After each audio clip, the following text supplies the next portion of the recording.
Hello friends, today's topic is trigonometry. तो मैं आज आपको ट्रिग्नोमेट्री से रिलेटेड जितनी भी प्रॉब्लम्स हैं वो सारी खत्म और खलास करने वाला हूँ। देखो, फाइंड द वैल्यू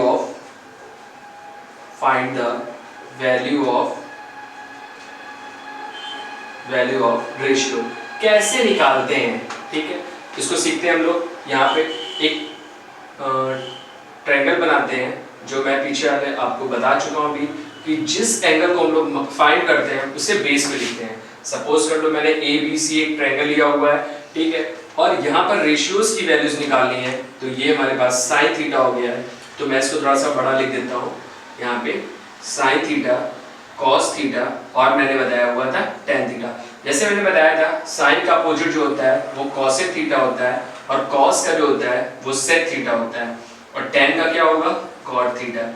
इसको हम लोग एक फॉर्मूला याद रखते हैं PBP, ठीक है, और HHB, ठीक है। तो जो पहली वैल्यूज होती है बच्चों वो साइन की होती है, और जो दूसरी है वो कॉस की होती है, और जो तीसरी होती है वो टेन की होती है। बस आपका इजी वे में हो गया। इधर देखते हैं हम लोग साइन की वैल्यूज को P अपॉन क्या लिखेंगे, H, ठीक है। दूसरा क्या लिखेंगे, इज इक्वल टू कॉस की वैल्यू क्या हो गई, B अपॉन H, और टेन की वैल्यू क्या हो गई, P अपॉन B, ठीक है। मैंने बताया था साइन की वैल्यू जो अपोजिट है वो कॉसेक की होगी, तो इसको अपोजिट कर लेंगे H अपॉन P, और सेक की अपोजिट वैल्यू को करते हैं तो ये कॉस की हो जाएगी, और टेन कॉट की वैल्यू टेन की अपोजिट होगी तो B अपॉन P। ये आपके ट्रिग्नोमेट्रिक रेशियो ट्रायंगल के थ्रू कैसे निकाले जाते हैं, ये यहाँ तक आपको आई होप सो क्लियर हो चुका होगा। अब इस पर बेस कुछ हम एग्जाम्पल आपके क्लियर करते हैं।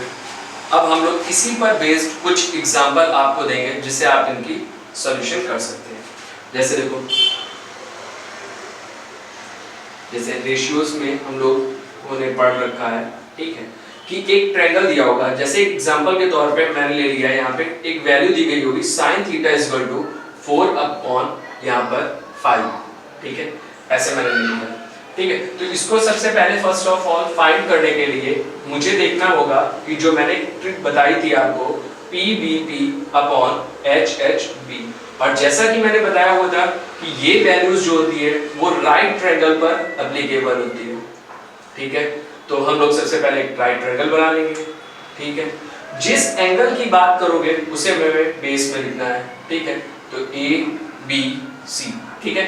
अब हमें पहली वैल्यूज लानी है P अपॉन H। तो P क्या है, परपेंडिकुलर, और H क्या है, हाइपोटेनस। मैंने ऐसे रख दिया, ठीक है। यहाँ पर यूज होगा पाइथागोरस थ्योरम, ठीक है। तो पाइथागोरस थ्योरम क्या होती है, यहाँ पर जैसा मैंने बताया था ये हाइपोटेनस होता है, और ये परपेंडिकुलर, और ये बेस, ठीक है। और हमें यहाँ पे बेस की वैल्यू निकालनी है। तो यहाँ पे लिखोगे H का square is equal to P का स्क्वायर प्लस B का स्क्वायर। H की वैल्यू क्या है, 5 का स्क्वायर, ठीक है। P की वैल्यू क्या है, यहाँ पे 4 का स्क्वायर, और B की वैल्यू मुझे पता नहीं है और मुझे ये निकालनी है, ठीक है। तो यहाँ पर कितना हो जाएगा 25, और यहाँ पे is equal to 16 plus B square.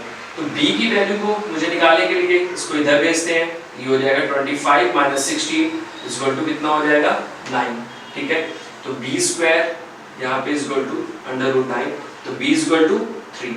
तो मेरा बेस कितना आ जाएगा, यहाँ पर 3 लिख सकते हैं। अब मुझे निकालनी है बहुत सारी वैल्यूज, जैसे यहाँ पे cos थीटा की वैल्यू पूछी गई है मुझे, और हमसे पूछा गया है tan थीटा की वैल्यू, ठीक है। और क्या पूछ सकता है मुझसे, cot थीटा की वैल्यू। तो कैसे निकालेंगे जरा देखते हैं। मैंने बताया था कि जो cos थीटा होता है वो सेकंड वैल्यू होता है B अपॉन H। तो B की वैल्यू क्या है हमारे पास यहाँ पे, B अपॉन H। B होगा 3 और H होगा 5, ठीक है। ऐसे ही हम tan की निकाल सकते हैं। तो tan की वैल्यू जो है वो P अपॉन B है। तो P कितना है 4, और B कितना है 3, ठीक है। मैंने बताया था कि cot जो है वो tan का अपोजिट होता है, तो इसे हम ऑटोमेटिक tan की वैल्यूज को अपोजिट कर देंगे, तो 3 अपॉन 4। ये आपकी वैल्यूज फाइंड आउट हो गई, ओके। आई होप सो इतनी बात आपको क्लियर हो चुकी होगी फ्रेंड्स। तो ये हमारा ट्रिग्नोमेट्री का बेसिक कॉन्सेप्ट कंप्लीट हो चुका है। हम ये ट्रिग्नोमेट्री के बचे हुए जो टॉपिक्स हैं वो नेक्स्ट वीडियो में कवर करेंगे। तब तक के लिए आप हमारा जो चैनल है वो सब्सक्राइब कर लीजिए, एंड बेल आइकन को प्रेस करना मत भूलिएगा। Thank you.